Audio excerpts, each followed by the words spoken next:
हरिओम भैया। हरिओम विद्या जी। आवाज ठीक है। जी ठीक है, बिल्कुल।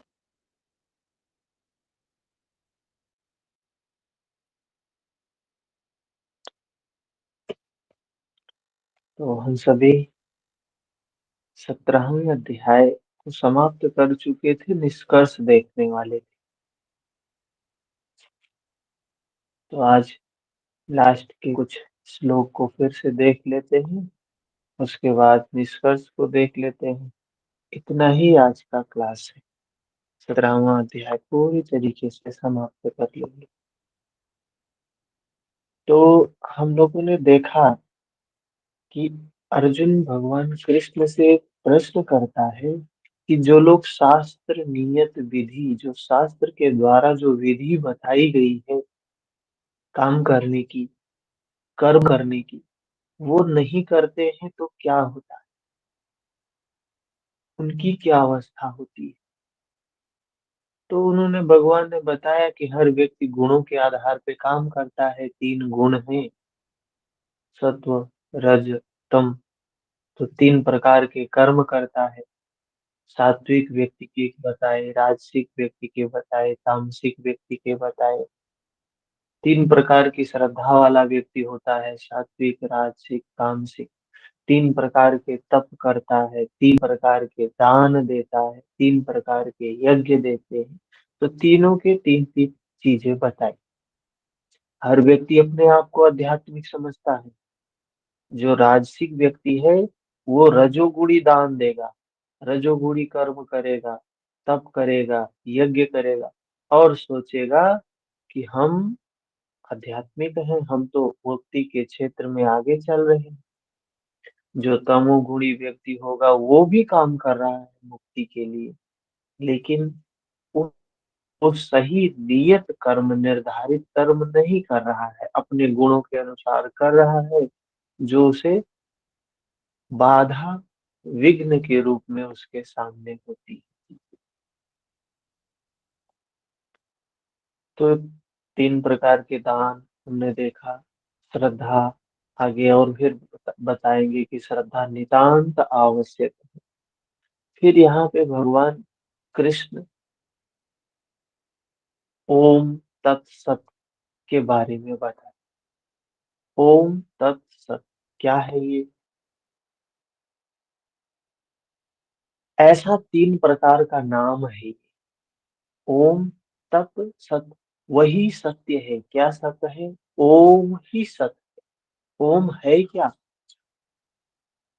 तो ब्राह्मण का निर्देश करता है, स्मृति दिलाता है, संकेत करता है, ब्रह्म का परिचायक है ये ओम। उस ब्रह्म का परिचायक है, उस परमात्मा का परिचायक है।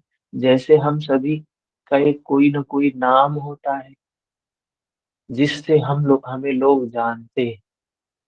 वाकई में वो नाम हमारा जो कुछ भी है वो सही नहीं है, सत्य नहीं है। वो नाम तो किसी ने हमें दिया है। हम्म। उस नाम से हमारा कोई लेना देना नहीं, जन्म के समय उससे हमारा कोई संबंध नहीं। तो वैसे ही उस ब्रह्म का एक नाम है ही, कहीं न कहीं उसको शब्द तो दिया ही जाएगा। वैसे संत जो उसको जान लेते हैं ना, जो उसको अनुभूति कर लेता है, वो मौन हो जाता है, वो कुछ बोल ही नहीं पाता है। कोई कहता है संत जानै ते बोलै नहीं, बोलै बोलै ते जानै नहीं, जानै बोल न पाए। जो जानता है वो बोल ही नहीं पाता है, और जो बोल रहा है वो समझ लो कि वो जाना नहीं है। उस परमात्मा के बारे में, उस ब्रह्म के बारे में जो वर्णन कर रहा है, जो व्याख्या कर रहा है, उसने जाना नहीं है। तभी बोल रहा है। जिस दिन जान जाएगा, गुरु नानक बोल रहे हैं, और बोलते बोलते मौन हो जाते हैं, जानने के बाद मौन हो जाते हैं। क्या बोले उसके बारे में, उसका वर्णन क्या करे, शब्दों में उसे कौन बांध सकता है। वो तो अपार है, शब्दों से परे है, गुणों से परे है। उस परमात्मा की साक्षात अनुभूति करने के बाद उसके बारे में कोई व्याख्या नहीं कर सकता है। लेकिन लोग जानेंगे कैसे, कोई शब्द तो दिया जाना चाहिए। तो हमारे वेदों में, उपनिषदों में, हमारे ब्राह्मण ग्रंथों में ये उस ब्रह्म को ओम कह के संबोधित किया गया है। ओम। महर्षि पतंजलि ने भी कहा, तस्य वाचकः प्रणव, उसका नाम है प्रणव, ओम। ओम क्या है, तो कहते हैं तीन शब्दों से मिलके बना है, आकार, उकार, मकार। आ, उ, म। जिसको कहते हैं एक ब्रह्मा है, एक विष्णु है, एक महेश है, एक सत्वगुण है, एक रजोगुण है, एक तमोगुण है। एक सृजन करता है, एक पालन करता है, एक संहार करता है। इस तरीके से तीन सत्ताएं हैं, जिसको साइंस भी मानता है, विज्ञान भी, आज का भौतिक विज्ञान भी मानता है कि न्यूट्रॉन, प्रोटॉन, इलेक्ट्रॉन, ये तीन तत्वों से मिलके ही परमाणु का निर्माण। जितनी भी चीजें होती है उसमें ये तीन तत्व होते ही होते हैं। और हमारा हमारा जो भारतीय दर्शन है, दृष्टिकोण है, वो भी मानता है कि ब्रह्म, ये ब्रह्मा विष्णु महेश सर्वत्र हैं, ये तीनों ब्रह्म अणु अणु में है, अणु अणु इनमें है। इस ब्रह्मांड का निर्माण इन्हीं के द्वारा। तो उसी में पूरा, पूर्व में, आरंभ में ब्राह्मण वेद और इत्यादि रचे गए, उसी ब्रह्म के अंतर्गत ही इसका सर्जन हुआ है। ब्राह्मण, यज्ञ, वेद, ये सब ओम से ही पैदा, उसी ब्रह्म से ही पैदा हुए हैं। ये योग जन्य है। अर्थात इसकी अनुभूति कैसे होगी, योग की स्थिति में होगी। हम किताब को पढ़ के उस परमात्मा को नहीं जा समझ सकते हैं, नहीं जान सकते हैं। वो एक मन की अवस्था होती, मन का एक भाव होता है, जिसको निर्मलता की अवस्था कहते हैं। चित्त नितांत निर्मल होता है, बिल्कुल समता में होता है।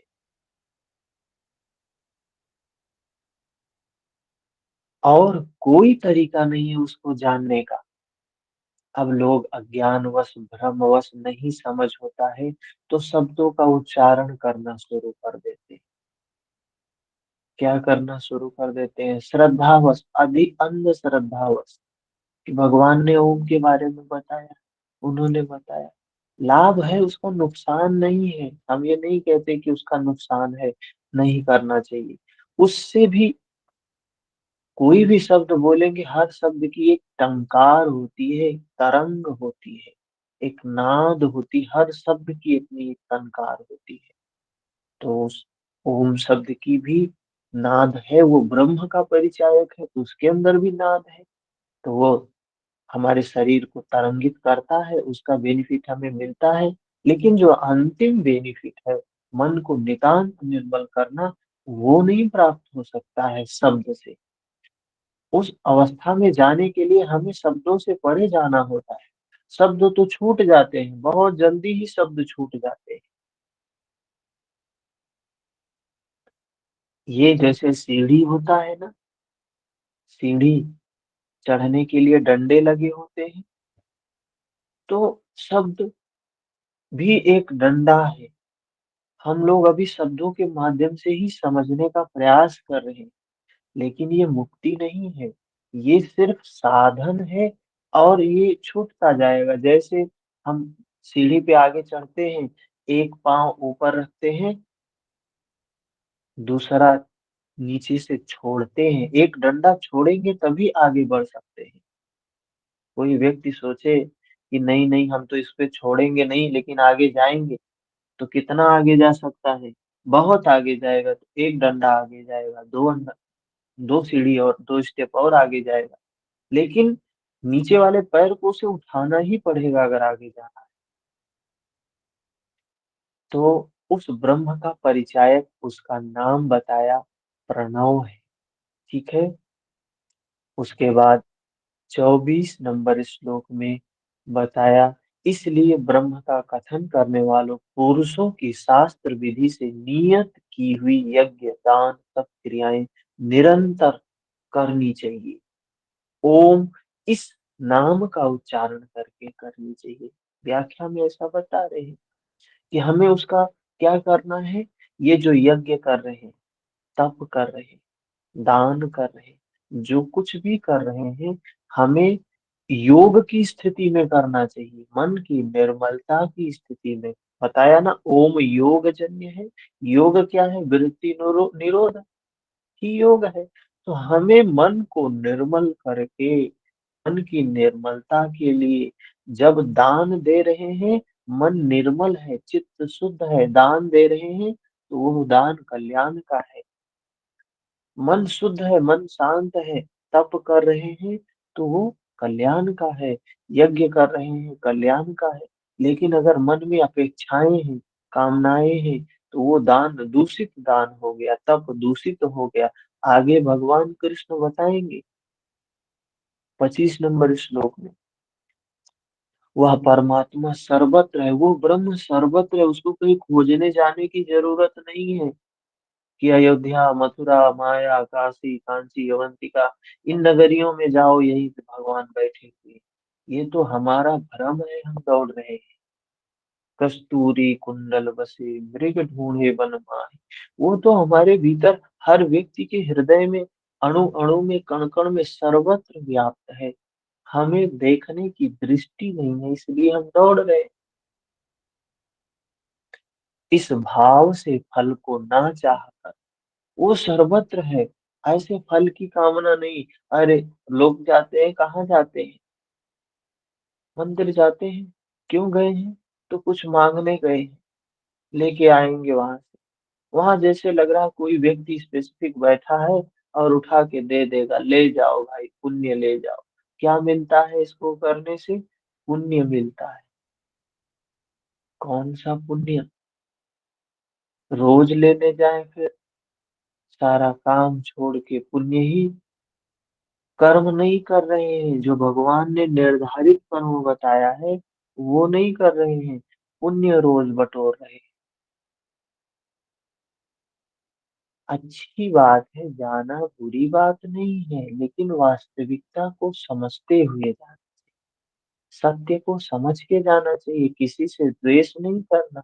लोग जा रहे हैं तो ठीक है, हम भी जा रहे हैं, कोई बुरी बात नहीं है, लेकिन सच्चाई को समझे, वो परमात्मा हमारे ही भीतर सब जगह है।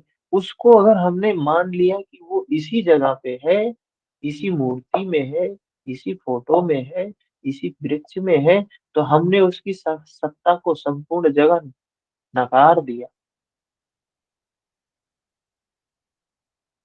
तो शास्त्र द्वारा निर्दिष्ट नाना प्रकार की यज्ञ तप दान की क्रियाएं परम कल्याण की इच्छा करने वाले पुरुषों द्वारा की जाती है।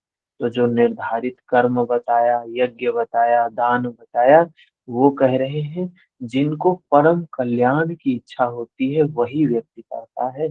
तत्सत्य परमात्मा के प्रति समर्पण सूचक। जब तो ओम का करें, यज्ञ दान तप की क्रियाएं उस पर निर्भर होकर करें। इसके बाद सत का स्थल बताते हैं, वो स्थल कहाँ है सत का? सत, योगेश्वर ने बताया कि सत क्या है। क्या है सत? गीता के आरंभ में अर्जुन ने प्रश्न खड़ा किया कि कुल धर्म ही शाश्वत है, सत्य है। तो श्री कृष्ण ने कहा, तुझे ये अज्ञान कहाँ से उत्पन्न हो गया? तुझे ये भ्रम कहाँ से उत्पन्न हो गया?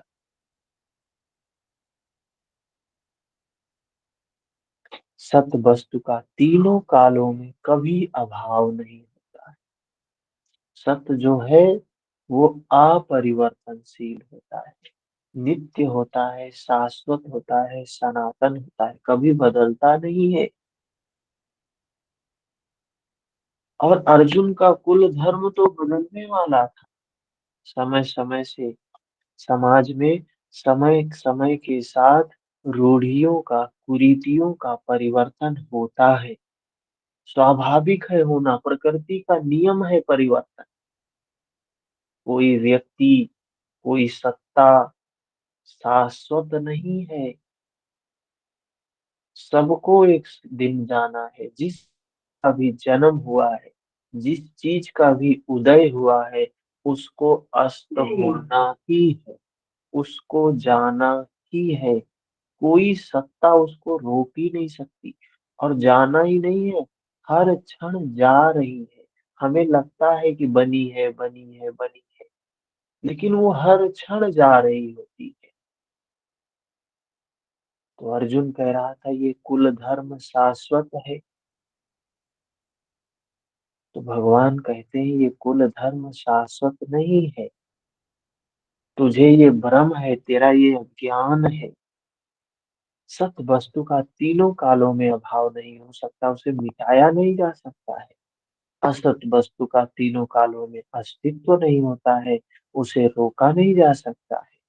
वस्तुतः वह कौन सी वस्तु है जिसका तीनों कालों में अभाव नहीं? वह असत वस्तु क्या है जिसका अस्तित्व नहीं है?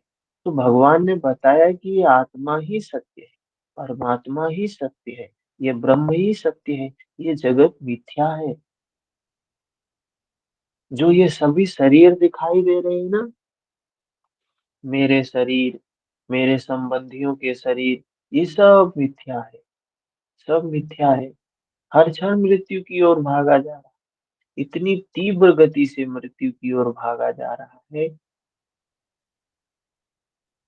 पता नहीं है हमें। तो कहा वो नित्य, वो शाश्वत, वो सनातन सिर्फ आत्मा है, अव्यक्त है, शाश्वत है, अमृत स्वरूप है, यही परम सत्य है। तो उस परम सत्य का दर्शन करना चाहिए हम सभी को। लेकिन पहले तो सत्य का दर्शन कर ले, पहले ये अविद्या तो खंडित करें। अविद्या क्या है? इस शरीर को ही हमने नित्य मान लिया है, इस शरीर को ही हमने पवित्र मान लिया है। योग सूत्र में महर्षि पतंजलि अविद्या की परिभाषा बताते हैं। अनित्या शुचि दुःखानात्मसु नित्य शुचि सुखत्माख्यातिर्विद्या। अनित्य, अनित्य है ये शरीर, और हम इसको नित्य मान के बैठे। अपवित्र है ये शरीर, और हम अपने आप को कितना पवित्र मानते हैं। अरे ये मांस, हड्डी, मज्जा, रस, रक्त, इन सब से बना ये शरीर पवित्र कैसे हो सकता है? लेकिन हम तो पवित्र मानते हैं अपने आप को, दूसरे को अछूत मानते हैं, अपने को पवित्र मानते हैं। और इस शरीर को हम मानते हैं सुख का साधन, लेकिन ये तो वाकई में दुख का साधन है। दुख का ही बोध करवाती है ये शरीर, ये सुख का साधन नहीं है। ये शरीर क्या है? ये सब जगह यहाँ दुख ही है, दुख का ही बोध होता है। हमें अज्ञानता में सुख लगता है, थोड़ी देर बाद परिवर्तन होके दुखी हो जाता है। अनाथ कहा, ये आत्मा नहीं है, शरीर आत्मा नहीं है, ये तो शरीर है, नश्वर है। हमने इस शरीर को ही आत्मा मान बैठे। हम शरीर के प्रति लगाव, शरीर के प्रति आसक्ति, कितना बड़ा दुख है ये। तो कहते हैं पहले तो इस सत्य को जानो, जो भ्रम में हो। ये भ्रम जब टूटेगा तो परम सत्य का दर्शन होगा। यहाँ कहते हैं सत ऐसे परमात्मा का नाम है, सद्भावी, सत्य के प्रति भाव में, साधु भाव में प्रयोग किया जाता है। ये भाव बड़ा महत्वपूर्ण होता है। भाव जो है ना, बहुत महत्वपूर्ण चीज है। हे पार्थ, जब नियत कर्म सांगोपांग भली प्रकार होने लगे, भगवान कृष्ण ने जो निर्धारित कर्म बताया है, मन को निर्मल करने का काम, कह रहे हैं जब अच्छी प्रकार होने लगे तब सत शब्द का प्रयोग किया जाता है।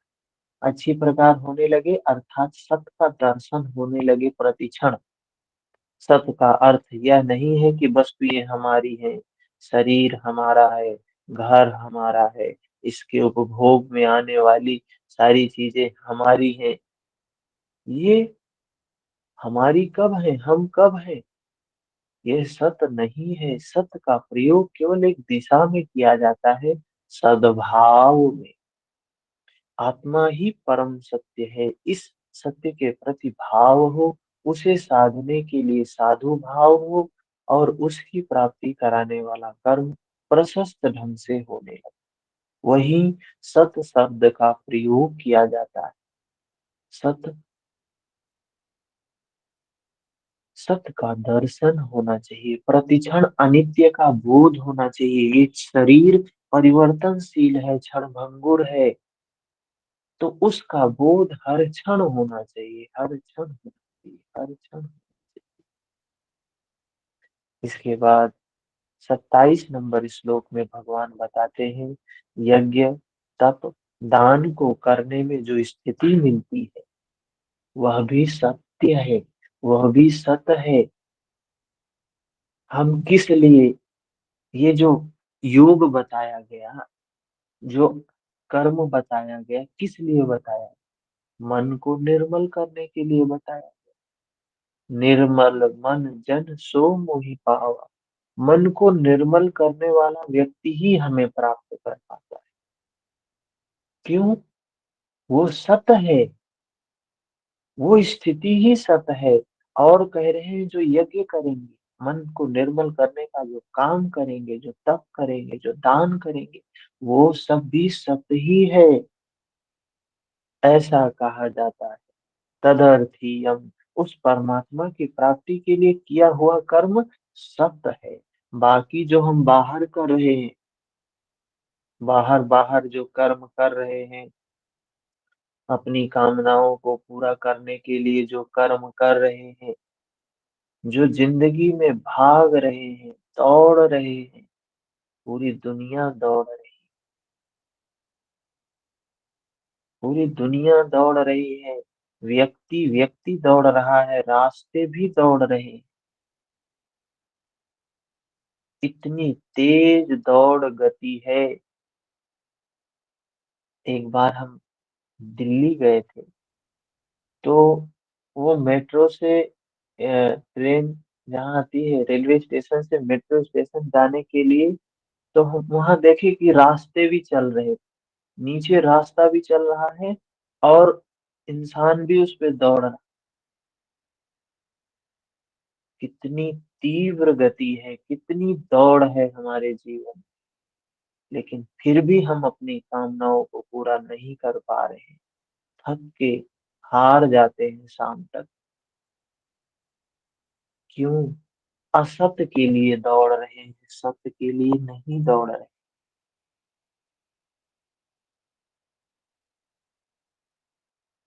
परमात्मा की प्राप्ति के लिए, उस निर्मलता की प्राप्ति के लिए अगर हम कुछ कर्म करते हैं तो सत्य है।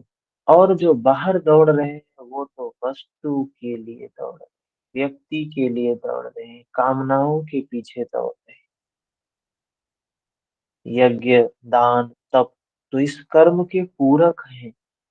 अंत में निर्णय देते हुए भगवान सबके लिए कहते हैं, श्रद्धा नितांत आवश्यक है।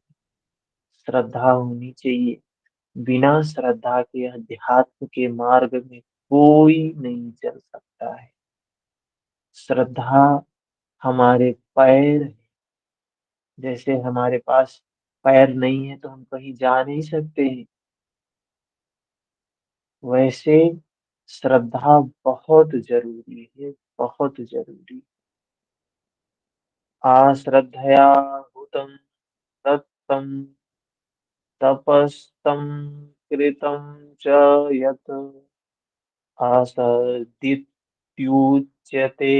पार्थ न च तत्प्रेत्य नो इह।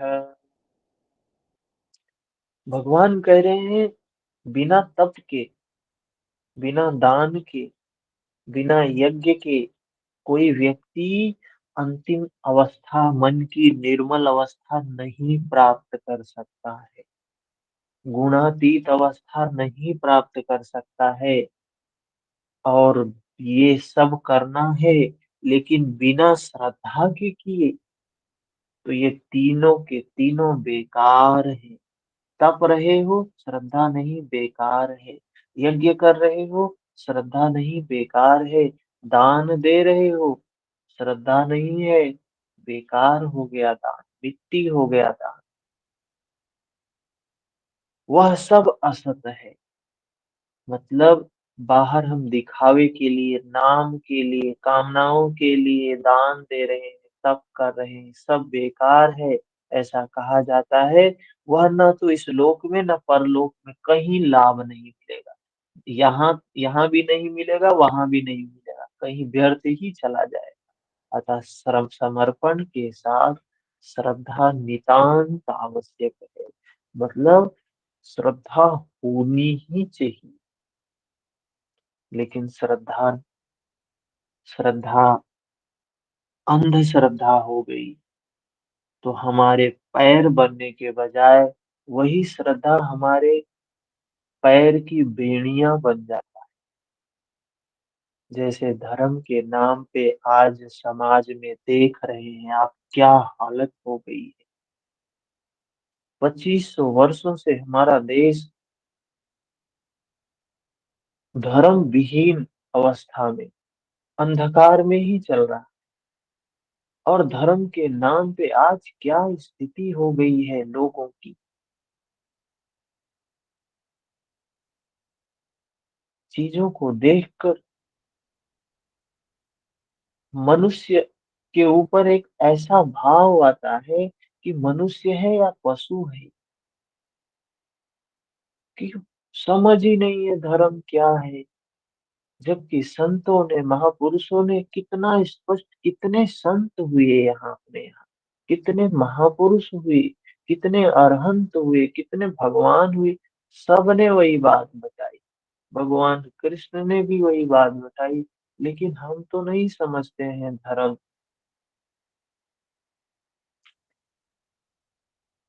क्या स्थिति है। क्या श्रद्धा गायब हो गई। वहां श्रद्धा है, कौन सी श्रद्धा है? अंधश्रद्धा।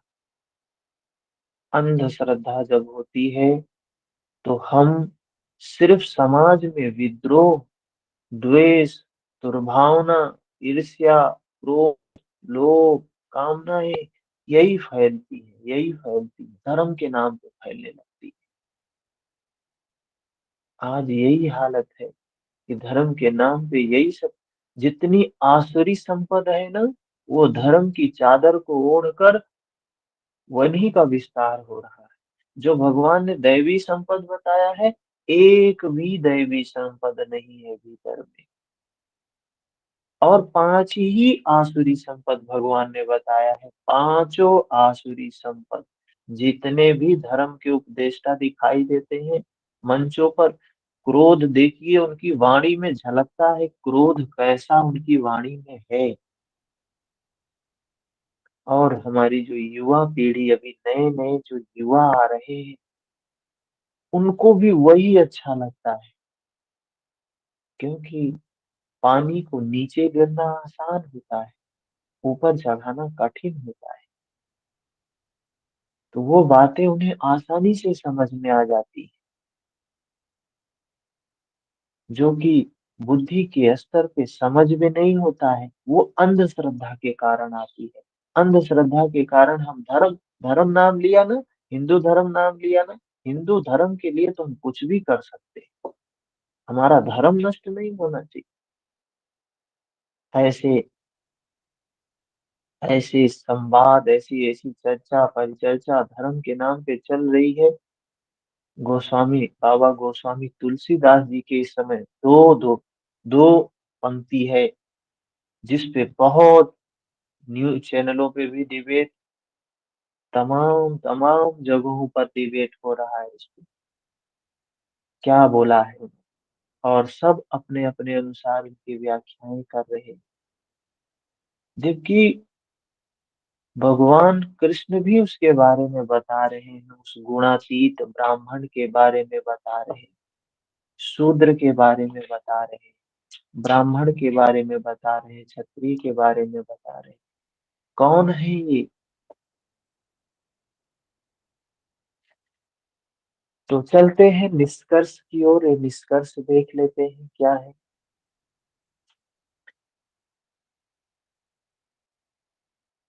17वां अध्याय। क्या अब तक हमने 17 अध्याय में देखा?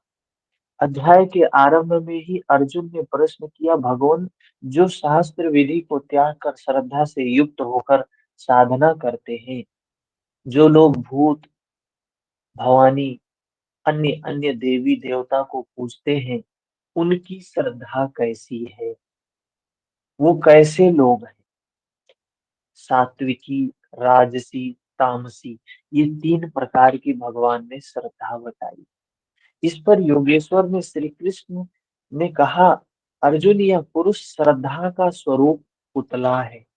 जिसकी जैसी श्रद्धा, उसकी वैसी पूजा पद्धति, उसका वैसा देव। हम सामान्य मनुष्यों में भी लोगों के प्रति श्रद्धा रखते हैं। हाँ? किसी न किसी के प्रति लगाव, किसी न किसी के प्रति प्रेम, किसी न किसी के प्रति श्रद्धा, विश्वास,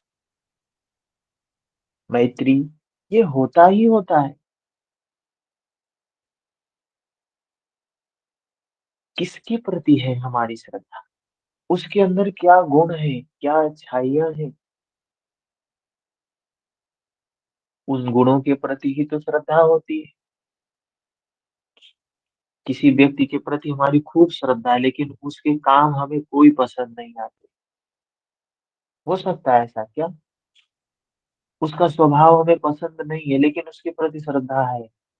ऐसा हो सकता है? कदापि नहीं हो सकता है। श्रद्धा होगी तो उसके स्वभाव, उसके गुण के प्रति होगी। समर्पण होगा तो उसके गुणों के प्रति समर्पण होगा, उसके स्वभाव के प्रति समर्पण। इस पर योगेश्वर श्री कृष्ण ने कहा, अर्जुन, यह पुरुष श्रद्धा का स्वरूप, कहीं न कहीं उसकी श्रद्धा होगी ही। जैसा, जिसकी जैसी श्रद्धा है, व्यक्ति भी वैसा ही होता है। जिसकी जैसी वृत्ति है, उस वो व्यक्ति भी वैसा ही होता है। हमारी वृत्ति दैवी है तो हम दैवी होते हैं, आसुरी है तो हम आसुरी होते हैं। उनकी वह श्रद्धा सात्विकी, राजसी, तामसी 3 प्रकार की होती है। सात्विकी श्रद्धा वाले देवताओं को पूजते हैं, राजसी श्रद्धा वाले यक्ष को पूजते हैं, राक्ष और राक्षसों, जो सुरक्षा दे सके, का पीछा करते हैं। तामसी श्रद्धा वाले भूत प्रेतों को पूजते हैं। तो बताया 3 प्रकार की श्रद्धा है। जिसकी जैसी श्रद्धा, वो उसको वैसे ही पूजता है। सात्विक जिसकी श्रद्धा है, वो दैवीय गुणों को धारण करेगा। भगवान ने कहा शुरू में, यज्ञ करो, यज्ञ से दैवी देवताओं का विकास करो, दैवी गुणों का विकास करो। दैवी गुण हमारे यहाँ भगवान कृष्ण ने 26 दैवी गुण बताए। अपने अंदर इनको हमको बढ़ाना है।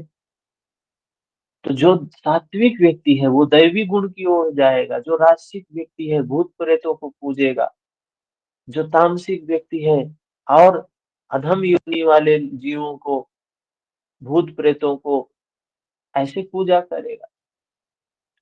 तो शास्त्र विधि से रहित इन पूजाओं द्वारा ये तीनों प्रकार के श्रद्धालु शरीर में स्थित भूत समुदाय, अर्थात अपने संकल्पों और हृदय देश में स्थित मुझ अंतर्यामी को कृष करते हैं। कह रहे हैं जो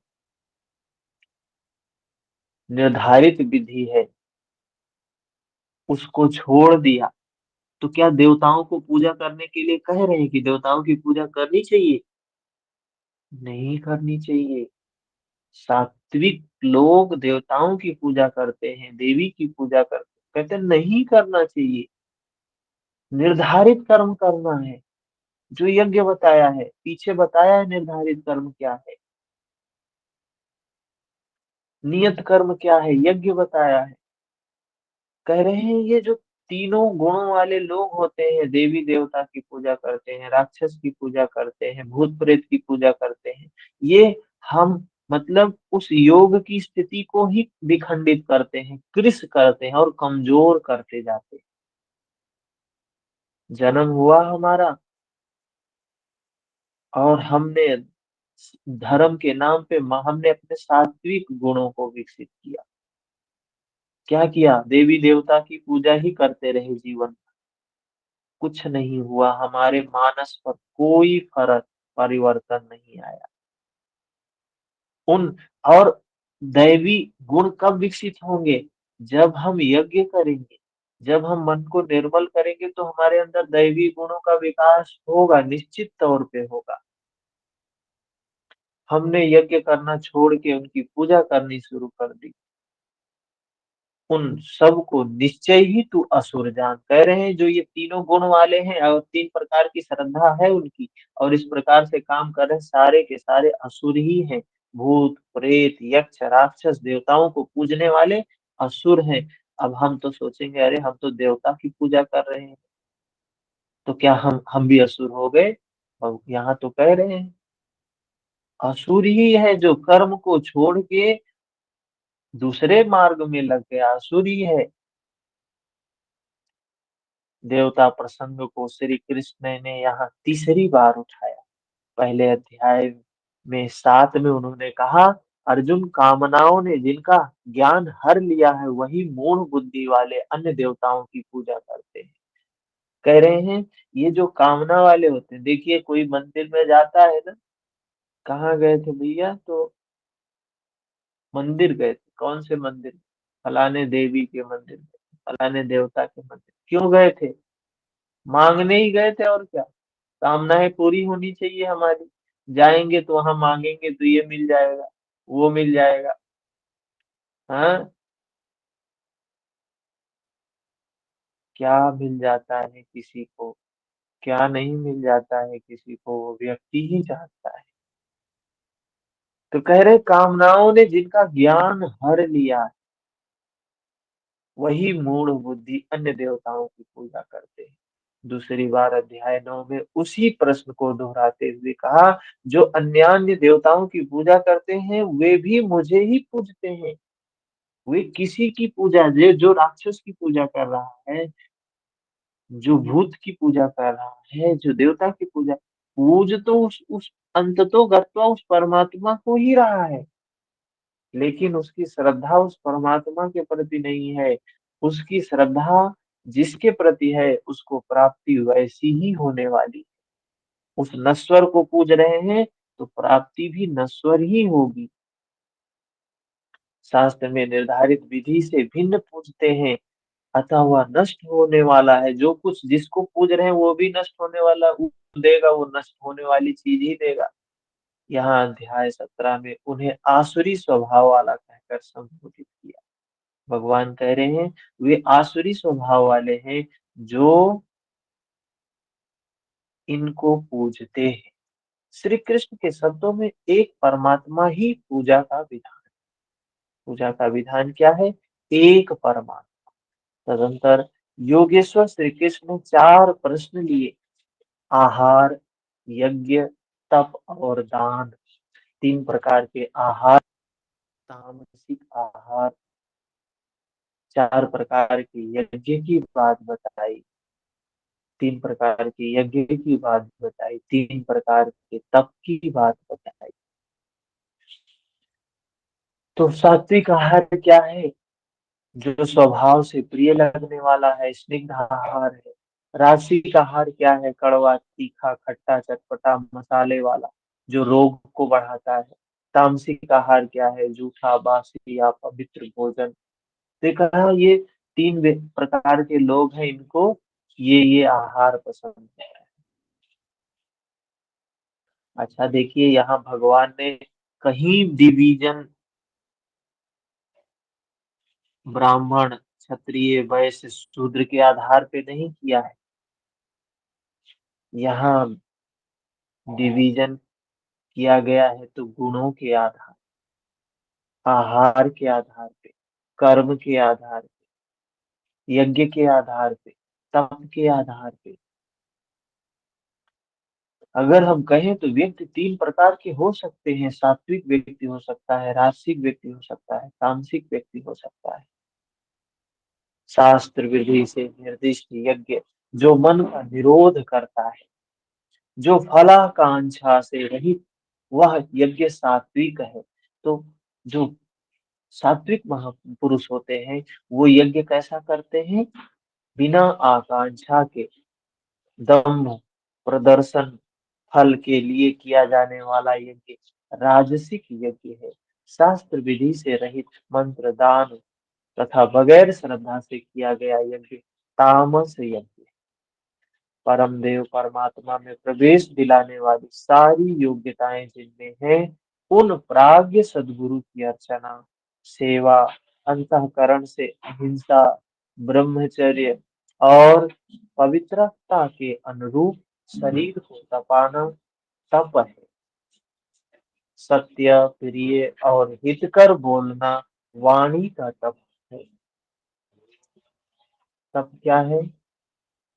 सत्य बोलना, प्रिय बोलना, हितकर बोलना तप है। मन को कर्म में प्रवृत्त रखना कर्म क्या है? अपने मन को वर्तमान में रखना।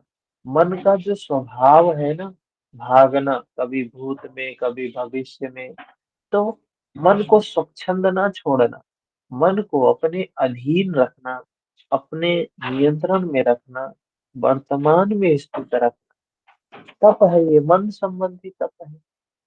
मन, वाणी, शरीर तीनों मिलाकर इस ओर तपाना सात्विक तप है। कोई काम करें, कर्म क्या है? मन को निर्मल करना। कह रहे हैं मन, वाणी, कर्म तीनों से हो रहा तो तप है। राजस तप में कामनाओं के साथ उसी को किया जाता है। जो राजसिक तप होता है उसमें कामनाएं ही कामनाएं, जबकि तामस तप शास्त्र विधि से रहित होता है, स्वेच्छाचार है। तामसिक तप है जो लोग करते हैं, कर्तव्य मानकर देश काल पात्र का विचार करके श्रद्धा पूर्वक दिया गया सात्विक दान। कह रहे हैं क्या है? दान क्या मान के? कर्तव्य मान के। एक उपनिषद में, कौन से, छांदोग्य में है या बृहदारण्यक में है, तीन देवता पुरुष, देवता, मनुष्य और राक्षस तीनों जाते हैं। किसके पास जाते हैं? कोई है ऋषि, उनके पास जाते हैं। उन्हें कहते हैं उपदेश दीजिए, हमें हमें ज्ञान की बातें बताइए। तो तीनों लोगों को उपदेश देते हैं। प्रजापति के पास जाते हैं। प्रजापति के पास जाते हैं तो कहते हैं हमें उपदेश दीजिए। तो उपदेश में क्या देते हैं? तीनों को कहते हैं दा, दा, दा। दा शब्द का उपदेश तीनों को करते हैं। तो फिर तीनों से पूछते हैं क्या समझे आप? तो मनुष्यों ने कहा, मनुष्यों से पूछा आपने क्या समझा? तो मनुष्यों ने कहा दान करने के लिए आप कह रहे हैं। ब्रह्मा जी ने कहा, प्रजापति ने कहा, ठीक समझे। देवताओं से पूछा आप क्या समझे? तो देवताओं ने कहा आप दमन करने के लिए कह रहे हैं।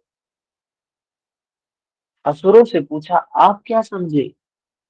तो असुरों ने कहा आप दया करने के लिए कह रहे हैं। तो असुरों के लिए प्रमुख काम दया है, राक्षसों के लिए दया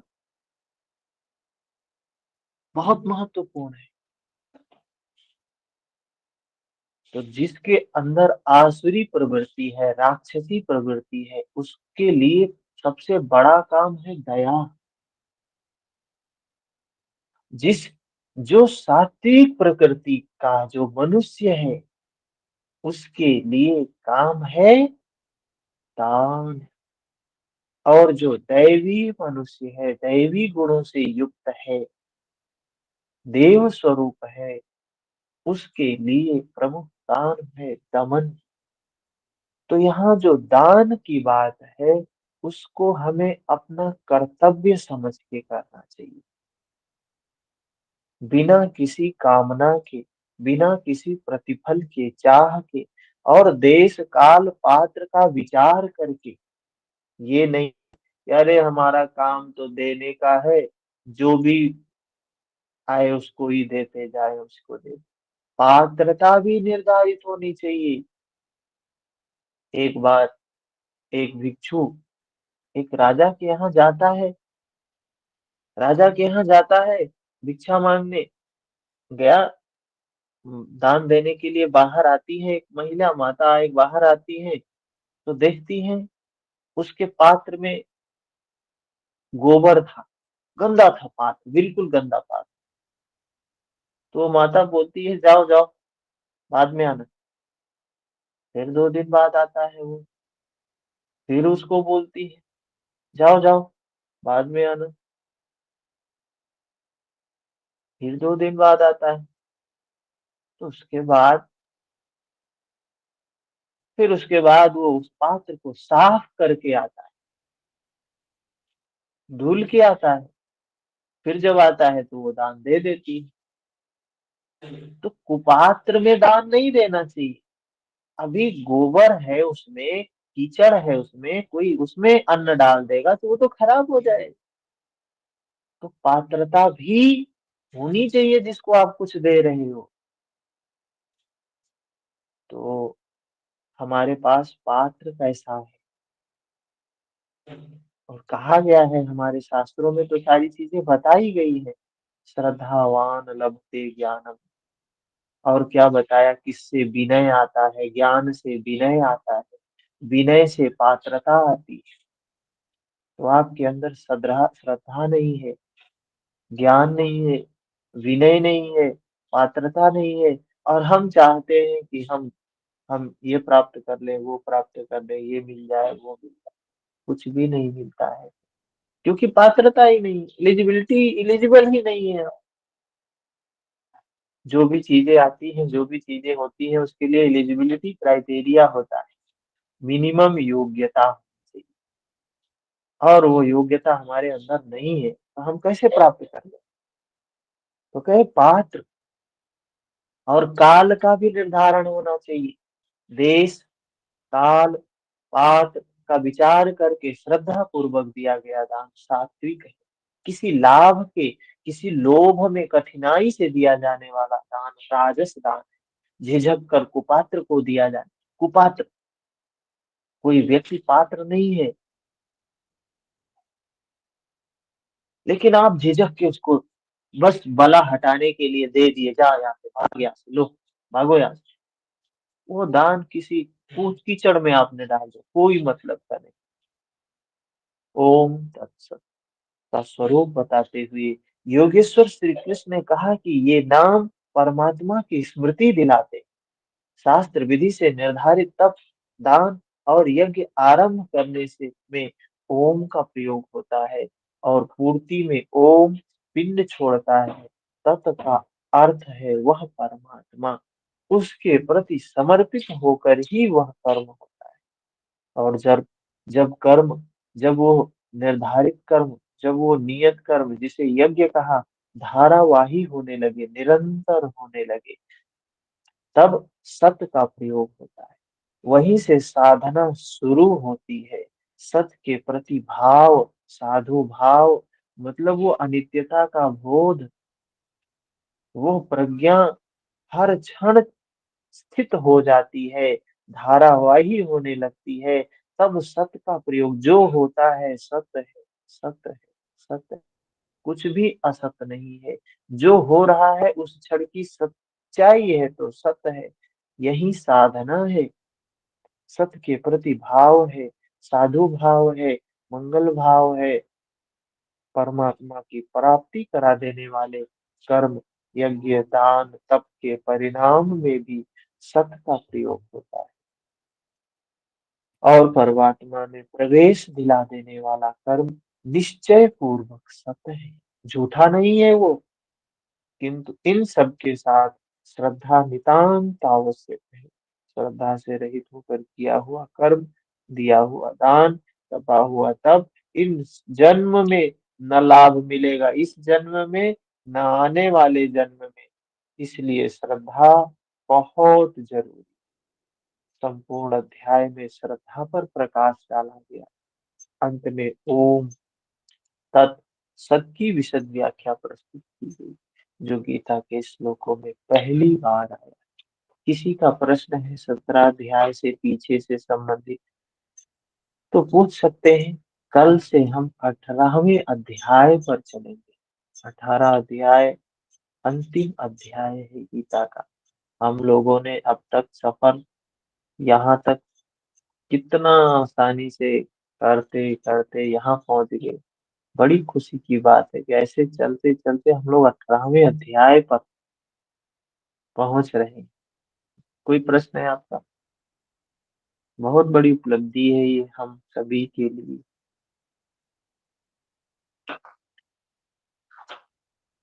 किसी का कोई प्रश्न नहीं है? है। हाँ, बताएं।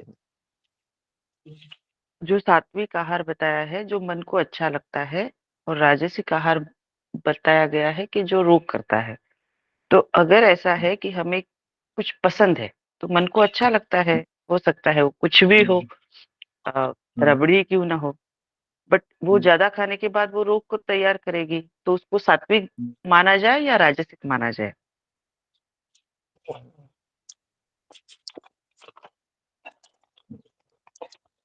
कौन से श्लोक में है त्रिविध सात्विक आहार?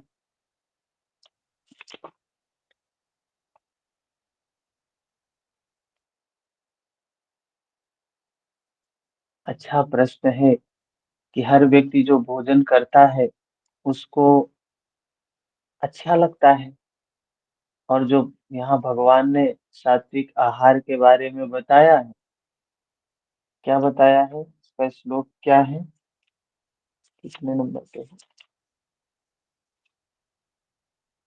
8 नंबर से।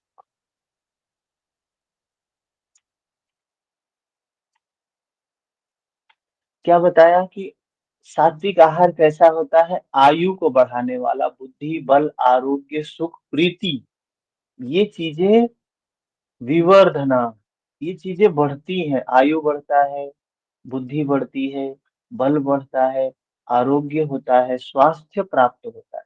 ये सारी चीजें होनी चाहिए उसमें।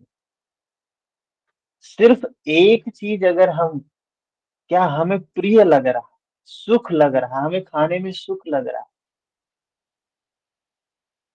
लेकिन बुद्धि तो नहीं बढ़ रही है, आरोग्य तो नहीं, मतलब युक्ताहार, पीछे एक चीज और बताया है भगवान ने, युक्ताहार विहारस्य, युक्त होना चाहिए। कोई चीज हमें इंद्रियों को हमें अच्छा लगता है, कोई चीज हम खाते हैं, कोई चीज देखते हैं, कोई चीज सुनते हैं, इंद्रियों के जो विषय हैं इंद्रियों को बहुत प्रिय लगते हैं, विषयों की ओर हम बहुत आसक्त होते हैं, भागते हैं, लेकिन एक समय तक ही अच्छा लगता है। कोई चीज हमें बहुत, रबड़ी बहुत पसंद है, एक कटोरी मिल गया तो बहुत मजा आया, लेकिन दूसरी कटोरी मिला तो उतना मजा नहीं आया, तीसरी मिला तो उतना मजा, और मजा कम हो गया, और चौथी पांचवी मिला तो फिर क्या हुआ? वही रबड़ी है जो पहली कटोरी में इतना ढेर सारा मजा दिया था, आनंद दिया था, 8वीं 10वीं कटोरी में वही रबड़ी हमें जहर लगने लगती है। जो पहली खाया वो भी बाहर आ जाएगी अगर कोई 10 दे दे खाने, तो वो बढ़ नहीं रहा उस क्वांटिटी में, युक्त नहीं है ना। जैसे ही कोई चीज अयुक्त हुआ, जैसे ही कोई चीज अयुक्त हुआ, रोग का कारण हो गया।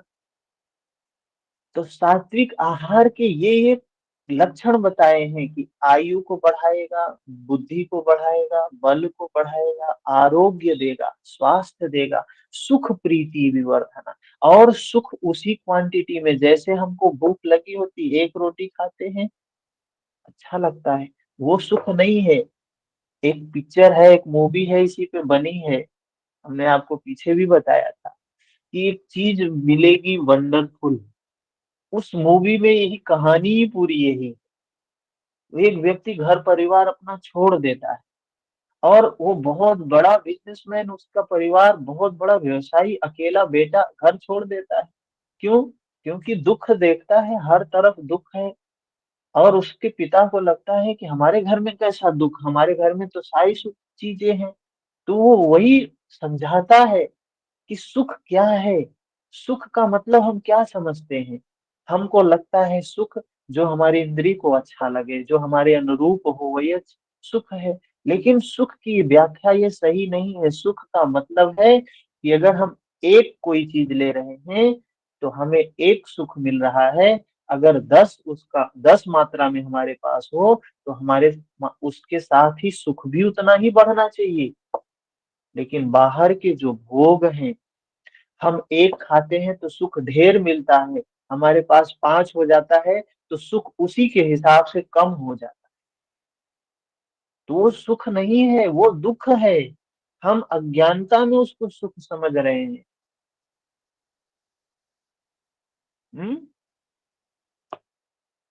तो उसके साथ विवेक होना बहुत जरूरी है। हाँ, युक्त होना चाहिए। और सुख क्या है, ये सुख को समझे कि जो हम सुख को समझ रहे हैं कि कोई भी चीज खाने में अच्छी, प्रिय लगना, प्रीति होनी चाहिए, सुख होना चाहिए। लेकिन वो सुख और प्रीति जो है, उसके साथ साथ जैसे वो मात्रा बढ़ रही है, उसके साथ साथ सुख में भी वृद्धि होनी चाहिए। तो युक्त आहार का कॉन्सेप्ट पहले ही दे दिया है भगवान ने कि युक्त यही योग है, योग की स्थिति ही है युक्त। कोई भी चीज होनी चाहिए, जैसे ही अयुक्त हुई वो योग की स्थिति से बाहर हो गई। और फिर रजोगुण के राजसिक राजसिक आहार के बारे में भी बताया भगवान ने। कैसा है राजसिक आहार? दुख देने वाला है, चिंता देने वाला है, रोग देने वाला है। तो सात्विक आहार, इसीलिए भगवान ने सात्विक, ये नहीं कहा कि रबड़ी सात्विक है, दूध सात्विक है। हम लोग कह देते हैं ना, अरे सात्विक आहार खाते हैं हम। क्या है सात्विक आहार? सात्विक आहार भगवान ने कहा है ये साग भाजी दूध रबड़ी मलाई, ये सब जो हम खाते हैं, हम तो मानते हैं सात्विक है। और ये मांस मदिरा ये सब चीजें जो हैं, और जो बहुत सारी चीजें हैं, तीखा खट्टा कड़वा मसाला, ये राजसिक है, ये तामसिक है। हमने डिवीजन किया है, भगवान ने नहीं किया है। जय वही सामान है, वही चीज है, एक हिसाब मात्रा में ले रहे हैं, सात्विक है। जैसे औषधि है, औषधि है ना,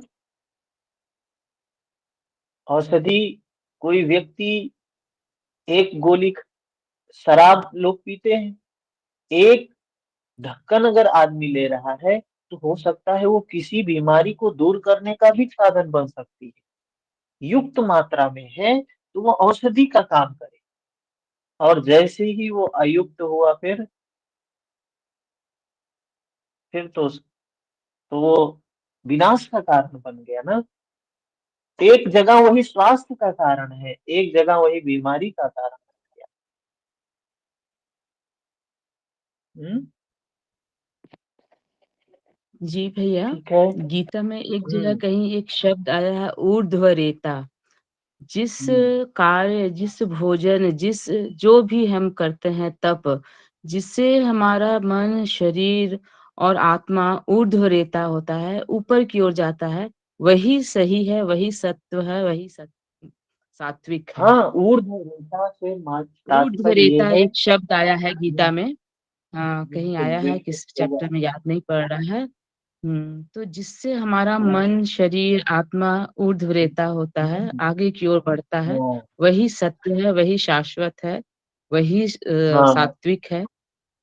बिल्कुल। इसीलिए भगवान न बुद्ध ने, भगवान न कृष्ण ने कहीं किसी वस्तु को अच्छा बुरा नहीं बताया है, सिर्फ वो गुणों की बात किए हैं। अच्छा बुरा, देखिए अभी गोस्वामी तुलसीदास जी ने तो बोल दिया। क्या बोल दिया? बोल दिया, बेचारे संत आदमी थे, बोल दिया उन्होंने, ढोल गंवार शूद्र पशु नारी। अब देखिए उस पे कितना कितना कितना संघर्ष चल रहा है। एक मंत्री हमारे यहाँ पहले पूर्व मंत्री था उत्तर प्रदेश में, बोल रहा है रामचरितमानस का बहिष्कार करना चाहिए, रामचरितमानस को बंद ही कर देना चाहिए। क्यों? नहीं समझ है। इसीलिए भगवान ने विवाद ना हो इसलिए नहीं बोला। अगर भगवान भी कह दिए होते ये तामसिक है, ये राजसिक है, ये सात्विक है, ये है, विवाद खड़ा हो जाता। इंसान है ना, जिसकी जैसी बुद्धि सिर्फ गुणों की वैसी बात। है। क्योंकि कहाँ उन्होंने मैं तो जाति नहीं समझा नहीं ना, हूँ। अपने मन को तो बढ़ाया नहीं, कुछ पढ़ा नहीं, कुछ समझा नहीं, शब्दों पर सिर्फ टिक गए हैं। साफ वही है बात। समाज में साफ आता है कि ताड़न का हम लोग साधारण शब्दों में भी बोलते हैं ताड़ना। ताड़ना का अर्थ ही है देखना। मैं देख हाँ, तो मैं उसे ताड़ रही हूँ, इसका मतलब है कि मैं देख रही हूँ। तो इसका अर्थ वो नहीं है कि ताड़ना, उसका मतलब है उस पर विशेष ध्यान देना। चाहे वो ढोल है, ढोल बाबा को अगर हम नहीं देखेंगे तो फट जाएगा वो। ढोल है, वो बिल्कुल। स्त्री है, तो स्त्री को विशेष रूप से ध्यान देना। कहने का अर्थ तात्पर्य वही था। वो संत है, कभी इस तरह से वो कह ही नहीं सकते हैं। ये तो वही बुद्धि बात का है, उनका प्रभाव है। यही बात जितनी समझ बाबा है, कहते जितनी भी हैं। समझ है। और भी बोला उन्होंने कि जाकी रही भावना जैसी। ये भाव जो ये ताड़ना शब्द है ना, ये जी, भाव है, भाव भाव है। है। तो हम्म। देखिए कैसी कैसे भाव होने चाहिए हमें हमारे, जिसके जो भावित होगा, जिसका भाव अच्छा होगा ना, जो ढोल बजाता है, जो वाद्य यंत्र को बजाता है, उसके भाव देखिए कैसे होते हैं। हम्म। और जी। पशुओं के प्रति भाव कैसा होना चाहिए हमारा। चलिए इस पे हम सोच रहे हैं एक पीपीटी बना के एक अच्छा सा एक करेंगे, कि ये थोड़ा सा हम्म। स्पष्टीकरण हो कि भाव किस प्रकार से हमारा होना चाहिए। इसका सीधा संबंध सिर्फ भाव से है और कोई लेना देना नहीं। पूरा जो ये ताड़न शब्द है वो भाव का शब्द है। हाँ? और जो वक्तव्य दे ठीक रहे है। हैं भैया, उनमें भावना है ही नहीं, भाव है ही नहीं। नहीं तो नहीं, क्या बिल्कुल नहीं कहेंगे, है, वो तो भाव सिर्फ है ही मौखिक नहीं शब्द उनमें। है। हम्म। ठीक है, समय हो गया है, ज्यादा 4 मिनट हो गया है। ठीक। जी भैया, हरिओम।